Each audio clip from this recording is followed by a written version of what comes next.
Obviously informative and अर्पण नाथ ने 2 दिन पहले एक ही क्वेश्चन पूछा था शिवालिक बायोमेटल्स के बारे में, और इन्होंने शिवालिक बायोमेटल को छोड़ के एरॉन, यूनिपार्ट, उज्जीवन स्मॉल फाइनेंस बैंक के बारे में भी पूछा था। लॉन्ग टर्म लेवल्स ये जानना चाहते हैं। फंडामेंटल्स डिस्कस करने से पहले सबसे पहले इसका कुछ पॉइंट्स मैं आपको बता देता हूँ। अभी देखो 2 साल में भी इसने अभी तक 100% का भी रिटर्न बना के नहीं दिया है। किसके बारे में बात करें? शिवालिक बायोमेटल्स कंट्रोल्स लिमिटेड के बारे में।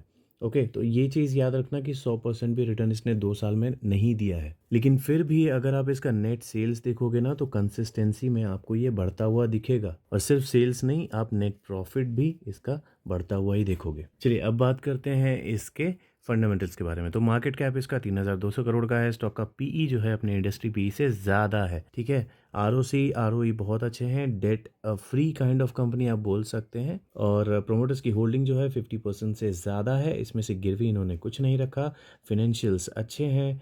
डिविडेंड थोड़ा बहुत ये कंपनी दे रही है। तो हर चीज़ इसमें अभी तक देखने में क्या लगी है? अच्छी लगी है, एक्सेप्ट इसका पीई थोड़ा सा ज़्यादा है। अब बात करते हैं कुछ नेगेटिव चीज़ों की जो कि शेयर होल्डिंग पैटर्न में दिखाई देती है। प्रमोटर्स जो 61.85% होल्ड कर रहे थे, वो अब 51% होल्ड कर रहे हैं। तो ये अभी का ही डेटा है, दिसंबर में ही ये डेटा आया है। पिछले क्वार्टर से बोल लीजिए, पिछले क्वार्टर तो नहीं बोलना चाहिए, मार्च से अगर इसे कंपेयर करेंगे तो आपको ये एक प्रमोटर में कमी दिखाई देगी। ठीक है, 60% से 51% इन्होंने कर लिया। तो उसमें से थोड़ा हिस्सा गया है एफआईआई के पास, थोड़ा गया है डीआईआई के पास, और एक बहुत बड़ा हिस्सा गया है पब्लिक के पास। ओके, तो मेरे लिए ये दोनों चीज़ें एफआईआई डीआईआई वाली तो ठीक थी, लेकिन पब्लिक के पास भी जब वो स्टेक चला जाता है तब मेरे लिए ये थोड़ी नेगेटिव पॉइंट हो जाती है। अब इसका रीज़न अगर कुछ और है या इसमें कुछ पॉजिटिविटी है जिसको मैं नहीं समझ पा रहा हूँ, तो आप कमेंट करके बता देना। ठीक है, लेकिन अभी फ़िलहाल के लिए मेरे लिए ये थोड़ी नेगेटिव चीज़ है, और नेगेटिविटी इसमें अभी थोड़ी कंटिन्यू रहेगी।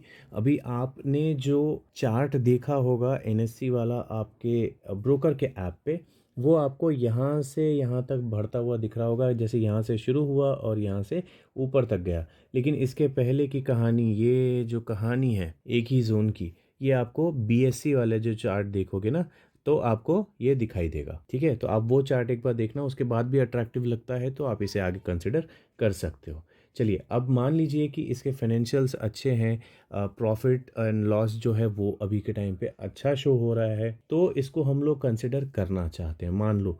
ठीक है, तो भी अगर आप इसका पीई रेशियो आके चेक करोगे तो ये अभी बहुत महंगा दिखाई दे रहा है। आप ये देखो, ये इसका मीडियन है और पीई कहाँ चल रहा है? बहुत ऊपर चल रहा है। ठीक है, ईपीएस बहुत अच्छा है कि ईपीएस ऊपर जा रहा है, बहुत अच्छी बात है। मैंने अभी बोला कि आप प्रॉफिट एंड लॉस में ना आपको प्रॉफिट्स इसके अच्छे दिखेंगे, लेकिन इसका पीई जो है उसके हिसाब से बहुत ज़्यादा ऊपर चल रहा है। ये पीई रेशियो बोल रहा है। ओके, तो मैं तो पर्सनली अभी फ़िलहाल इसमें एंटर नहीं करूँगा। एंटर करने के लिए अभी मुझे काफ़ी टाइम है। और इसके चार्ट में देखो, अगर आप एक स्विंग ट्रेडर हो तो आप 500 के लेवल पे देख सकते हो। अगर इसमें एक स्ट्रॉन्ग सपोर्ट दिखता है तो आप एंटर करना चाहो तो कर सकते हो। अगर आप लॉन्ग टर्म इन्वेस्टर हो, जो कि आपने क्वेश्चन पूछा है, इसमें लॉन्ग टर्म इन्वेस्टर हो, तो इसको ट्रैक करना शुरू ही मेरे हिसाब से 400 के नीचे करना चाहिए। ठीक है, जिस तरह का इसका पीई दिख रहा है ना अभी, मुझे लगता है या तो 400 के नीचे इसे कंसिडर करना चाहिए, या तो यहाँ पे बहुत लंबा एक कंसोलिडेशन हो, तब उसे हम लोग बाद में जाके कभी डिस्कस कर सकते हैं। ठीक है,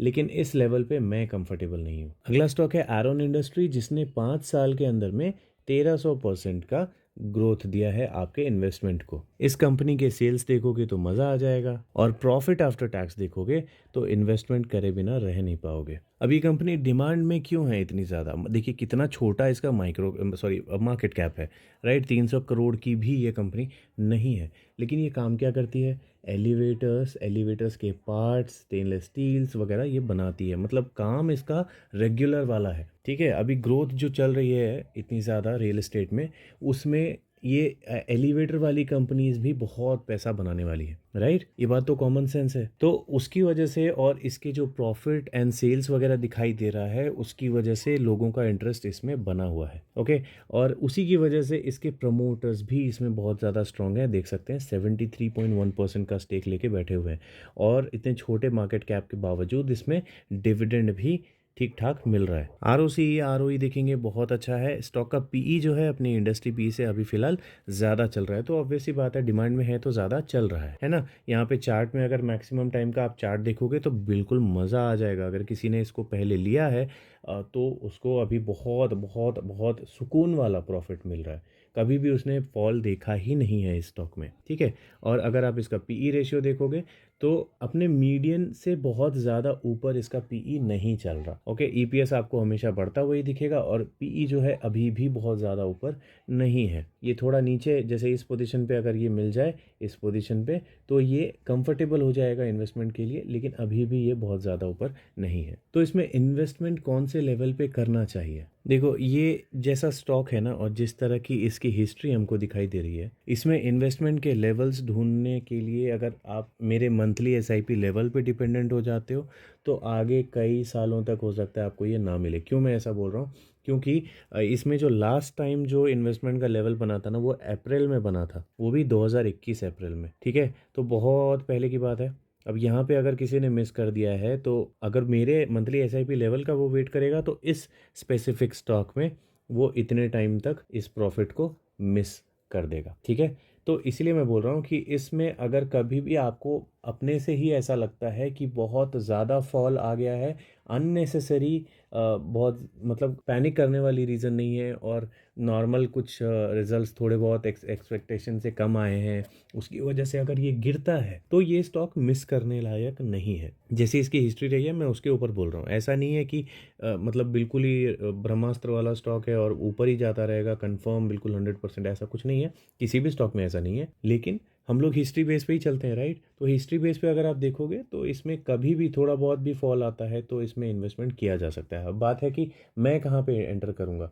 देखो, मुझे ऐसा लगता है कि अगर मुझे ये 230 के आसपास कहीं मिल जाए ना तब तो मज़ा आ जाएगा। बहुत ज़्यादा नीचे की बात नहीं कर रहा हूँ, लेकिन जैसा ये स्टॉक है उस हिसाब से मैं औकात से बात कर रहा हूँ कि 230 के आसपास अगर मुझे मिल जाए इसी महीने तो मज़ा आ जाएगा। लेकिन मैं 90% श्योर हूँ कि यहाँ तक ये गिरेगा नहीं, ठीक है। तो आपकी श्रद्धा है कि आप 240 पे लेना चाहो, 250 पे लेना चाहो, तो जिस पे भी आपको ये गिरता हुआ लगे और वहाँ पे लगे कि हाँ मैं इस लेवल पे लूँगा तो मेरे लिए ठीक है, मैं एंटर कर सकता हूँ। क्योंकि इतना तो कॉन्फिडेंस आपको आ गया होगा, राइट। इसमें इन्वेस्टर्स को देख के, प्रॉफिट को देख के, चार्ट को देख के, सबको देख के, ये इसकी हिस्ट्री को देख के इतना तो कॉन्फिडेंस आ गया होगा कि ये वीबीएल टाइप का स्टॉक है, ज़्यादा गिरता नहीं है ना।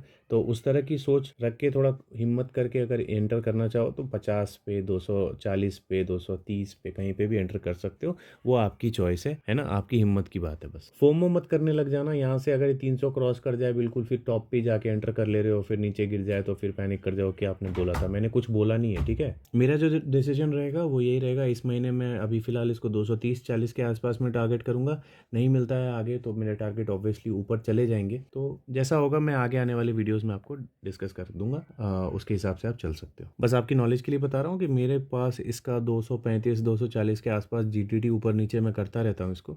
तो आप भी वैसे जीटीटी ऑर्डर लगाना चाहो तो लगा सकते हो। अब बात करें हम लोग यूनिपार्ट्स इंडिया की। इसका नेट सेल्स अगर देखोगे तो आपको ऊपर नीचे थोड़ा दिखेगा, लेकिन उससे थोड़ा डिफरेंट इसका नेट प्रॉफिट है जो कि ऊपर जाता हुआ ज़्यादा आपको फील होगा। ये वाला जो आपको थोड़ा कम दिख रहा है ये पूरा नहीं है, इसमें ये सितंबर तक का ही डेटा है इसमें। तो आगे 2 क्वार्टर इसमें ऐड होंगे तो होपफुली ये भी इससे ऊपर चला जाएगा। अभी देखिए, इसके बारे में ज़्यादा बात करने से पहले सीधा सीधा इसमें एक नेगेटिव चीज़ जो है मैं वो आपको बता देता हूँ। यहाँ पे शेयर होल्डिंग पैटर्न में आपको प्रोमोटर्स में कोई कॉन्फिडेंस की कमी नहीं दिखेगी, लेकिन एफआईआई जो है हमेशा हर क्वार्टर में कुछ स्टॉक कम करते जा रहे हैं। ये एक नेगेटिव पॉइंट इसमें है। वहीं डीआईआई इसमें उस नेगेटिव चीज़ को पॉजिटिव करते जा रहे थे, मतलब इसको अपना स्टेक को बढ़ाते जा रहे थे, लेकिन अगेन उन्होंने भी अपना स्टेक कम किया है यहाँ पे, ठीक है। तो थोड़ी बहुत ट्रिमिंग चलती है। इसके आगे भी अगर ये कंटिन्यू होता है, गिरते रहता है, तो फिर थोड़ा ये नेगेटिव हो जाएगा इस स्टॉक के लिए, ठीक है। अदरवाइज मेरे लिए जो है कभी भी अगर पब्लिक की स्टेक बढ़ती जा रही है तो मेरे लिए वो पॉइंट नेगेटिव होता है। लेकिन फिलहाल अपने आप को पॉजिटिव करके चलते हैं, बिकॉज प्रमोटर्स ने अपना कोई स्टेक यहाँ पे कम नहीं किया है। कंपनी डेट फ्री है, जो भी थोड़ा बहुत इनके बहुत डेट है वो भी ये कम करते हुए दिखाई दे रहे हैं। होल्डिंग हमने देख ली। डिविडेंड बहुत ज़्यादा दे रही है कंपनी, 2.46% का डिविडेंड यील्ड है, तो बहुत ज़्यादा है। आरओसी आरओई बहुत अच्छा है। स्टॉक का पीई जो है अपने इंडस्ट्री पीई से बहुत कम है, ठीक है। फाइनेंशियल्स बहुत अच्छे हैं। चलिए इसका प्राइस चार्ट देखेंगे तो आपको बिल्कुल अट्रैक्टिव नहीं दिखेगा, जैसे शुरू हुआ थोड़ा ऊपर गया फिर वापस अभी उसी पोजीशन पे ये चल रहा है। ओके, तो उठापटक इसमें बहुत अच्छी खासी हुई है, लेकिन ये कंपनी चूंकि अभी बहुत बड़ी कंपनी नहीं है देख सकते हैं, लेकिन इसका जो काम है ना वो काम बहुत बड़ा है। तो ये बहुत बड़ी कंपनी आगे जाके बन सकती है, और उसके लिए आपको इसके काम को जानना पड़ेगा। तो इसके वेबसाइट पे चले जाइए, यहाँ पे रीड मोर में देख लीजिए जो ये काम करती है हैवी व्हीकल के फील्ड में, तो वो आप चेक कर लेना, तो आपको थोड़ा कॉन्फिडेंस आएगा इसमें। ओके, बाकी प्रॉफिट एंड सेल्स वगैरह हमने चेक कर लिया, तो उससे आपको पता चल जाना चाहिए जो भी ये मतलब इसमें ग्रोथ आ रही है, ठीक है। अब देखिए यहाँ पे पीई रेशियो अगर हम लोग बात करते हैं तो ईपीएस यहाँ पे गिरता हुआ दिखाई दे रहा है, जो कि अगेन एक नेगेटिव पॉइंट है। तो नेगेटिव पॉइंट है तो हम लोग क्या करेंगे, यहाँ पे भी नेगेटिव दिखा था राइट, और यहाँ पे भी नेगेटिव दिख रहा है। तो अब यहाँ पे हम लोग करेंगे क्या, इस पे करेंगे ये कि ये देखिए मीडियन के ऊपर अभी इसका पी चल रहा है, तो वैसे भी हम लोग वेट कर सकते हैं। इस तरह के स्टॉक को बेसिकली मैं क्या बोलना चाह रहा हूँ कि इस तरह के स्टॉक को ना आपको लोएस्ट पॉसिबल जो भी नीचे गिरे हुए लेवल होते हैं वहाँ पे ही बाय करने के बारे में सोचना चाहिए। अगर आपने इसे पहले कभी 500 के लेवल पे नहीं बाय किया है, 500 के ऊपर के लेवल पे जो भी इसका बॉटम था, तो ऑब्वियसली यहाँ पे तो नहीं ले लेना है इसको, ठीक है। यहाँ पे फंडामेंटल्स अच्छे दिख रहे हैं, लेकिन यहाँ इसके फाइनेंशियल्स जो इसके शेयर होल्डिंग पैटर्न है वो अच्छे नहीं दिख रहे, थोड़ा नेगेटिविटी दिख रही है। पीई रेशियो भी थोड़ा बोल रहा है कि वेट कर लो, है ना। तो मैं उसकी वजह से क्या करने वाला हूँ, मैं इस रेंज में जब ये आएगा ना वापस 540 550 के बेसिकली जब नीचे आएगा, है ना, 550 के जब ये नीचे आएगा तब मैं इसे दोबारा ट्रैक करना शुरू करूँगा। उस टाइम तक यहाँ पे थोड़ी मुझे पॉजिटिविटी दिखनी चाहिए, और पीई रेशियो में भी ये मेरे पैटर्न के हिसाब से होना चाहिए, जैसे ईपीएस ऊपर जाता हुआ पीई नीचे आता हुआ, और अपने मीडियन के आसपास या उससे नीचे पीई होना चाहिए। नहीं समझ में आया, रिपीट करके सुन लेना, हर स्टॉक में मेरा एक ही फंडा रहता है, ठीक है। तो मैं अभी इसमें वेट करूँगा किसका, 540 के जब ये नीचे जाने लग जाएगा तब जाके मैं इसमें दोबारा से ट्रैकिंग शुरू करूँगा। जनवरी में कहाँ बाय करूँगा, अराउंड 500 के आसपास अगर मुझे मिल जाए तो मैं इसको बाय कर लूँगा इमीडिएटली, लेकिन मुझे लग नहीं रहा है कि ये 500 पे आएगा, क्योंकि अभी 580 पे चल रहा है। तो 500 पे आने के लिए इसको 80 रुपये गिरना पड़ेगा, और उसके लिए बहुत नेगेटिव एक न्यूज़ देनी पड़ेगी, तभी ये वैसा होगा, और मुझे लग नहीं रहा है ऐसा इसमें कुछ अभी फ़िलहाल है। तो आगे आने वाले महीनों में हमको शायद इसमें इन्वेस्टमेंट के मौके मिल सकते हैं, ठीक है। लास्ट स्टॉक है उज्जीवन स्मॉल फाइनेंस बैंक, जिसमें हमको 2 साल में 190% के आसपास का रिटर्न दिखाई दे रहा है। फंडामेंटल डिस्कस करने से पहले एक बार इन्वेस्टर्स पोर्टफोलियो देख लेते हैं, इन्वेस्टर्स पैटर्न क्या चल रहा है। तो प्रमोटर्स के पास बहुत बहुत बहुत बड़ी वाली एक स्टेक रखी हुई है।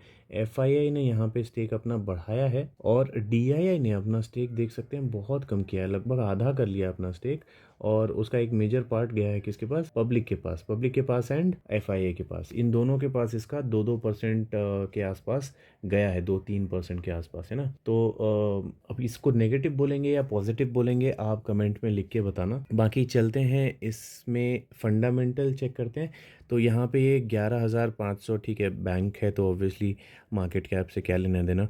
अभी पीई देखेंगे इसका तो इंडस्ट्री पीई से कम चल रहा है, आरओसी आरओई 10% से ऊपर है, तो इसमें बैंक और फाइनेंशियल वाली जो स्टॉक्स होते हैं ना उसमें 10% से ऊपर को ही एवरेज से अच्छा माना जाता है। 10% इज़ एवरेज, राइट, तो उससे बेटर है। डिविडेंड बहुत देती है ये कंपनी, तो ग्रोथ की उम्मीद थोड़ी सी कम रख सकते हैं, लेकिन फिर भी जितनी ग्रोथ इसने दी है ना अराउंड 200% की, वो काफ़ी अच्छी मानी जाएगी।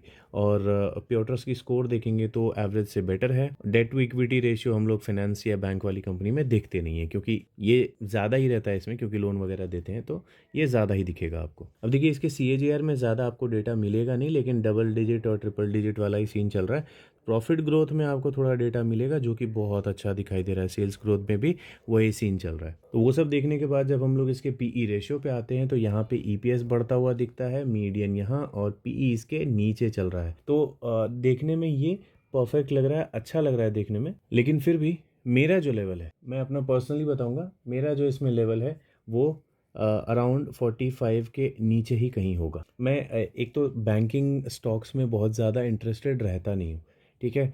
तो जब मैं इंटरेस्टेड नहीं रहता हूँ तो ऑब्वियसली मैं उसमें अगर एंटर करूँगा तो उसके लिए मेरे पास एक सॉलिड रीज़न होना चाहिए, बहुत सॉलिड लेवल होना चाहिए। तो इसमें रीज़न तो है लेकिन लेवल नहीं है, क्योंकि ये बहुत भाग चुका है ऑलरेडी। अगर मुझे इन्वेस्टमेंट करना था तो इस फॉल में कहीं पे करना था कॉन्फिडेंट होकर, लेकिन मैंने वो किया नहीं है ना। तो अगर इसमें मुझे इन्वेस्टमेंट करना है तो बीच में मुझे कोई माइनर रीज़न के साथ में अगर ये गिरता हुआ दिखता है तो 45 के नीचे में मैं जाके इसको डिस्कस करना शुरू करूँगा। ठीक है, हो सकता है 40 के नीचे ही कंसिडर करूँ, लेकिन अभी फ़िलहाल 45 का मैं एक लेवल डिसाइड करके रखता हूँ कि मैं अगर लॉन्ग टर्म में किसी स्टॉक को होल्ड करना चाह रहा हूँ तो मैं उसको 45 से नीचे कंसिडर करता उज्जीवन स्मॉल फाइनेंस बैंक को। मिस हो जाएगा तो मैं रेडी हूँ उस चीज़ के लिए। अगर आप मिस नहीं करना चाहते हो या आप अगर एक स्विंग ट्रेडर हो तो आपको 50 रुपए के आसपास कहीं मिल जाए तो आप अपना रिस्क डिसाइड कर सकते हो। ठीक है, अगर आपके पास ये स्टॉक ऑलरेडी है और चाहते हो कि इसमें मैं प्रॉफिट बुक करूं तो देखो ऊपर की तरफ आपको कहीं भी 90-100 के आसपास अगर बहुत तेज़ी से जाता हुआ दिख जाए ना, बहुत स्पीड में जाता हुआ दिख जाए, तो ही इसमें प्रॉफिट बुक करना बनता है। अदरवाइज होल्ड करने वाला स्टॉक है, इसमें कुछ भी बुरा नहीं है। तो यही स्टॉक्स थे जो आपने पूछे थे और लॉन्ग टर्म के लिए पूछे थे। फिर भी मैंने आपको स्विंग ट्रेडिंग वाला भी बता दिया अगर आप करते हो तो। और कुछ अगर मिस हो गया है तो आप कमेंट सेक्शन में लिख के बता देना, मैं आपको या तो रिप्लाई कर दूंगा या तो किसी और वीडियो में इसको दोबारा डिस्कस कर लेंगे। इस तरह के वीडियोस और चाहिए तो कमेंट में लिख के बोलना, तभी उसके ऊपर आगे मैं वीडियोस बना पाऊंगा। अदरवाइज फिर हमेशा मैं टेलीग्राम पे रिप्लाई नहीं कर पाता। ओके, चलिए इस वीडियो में इतना ही, मिलते हैं अगली वीडियो में।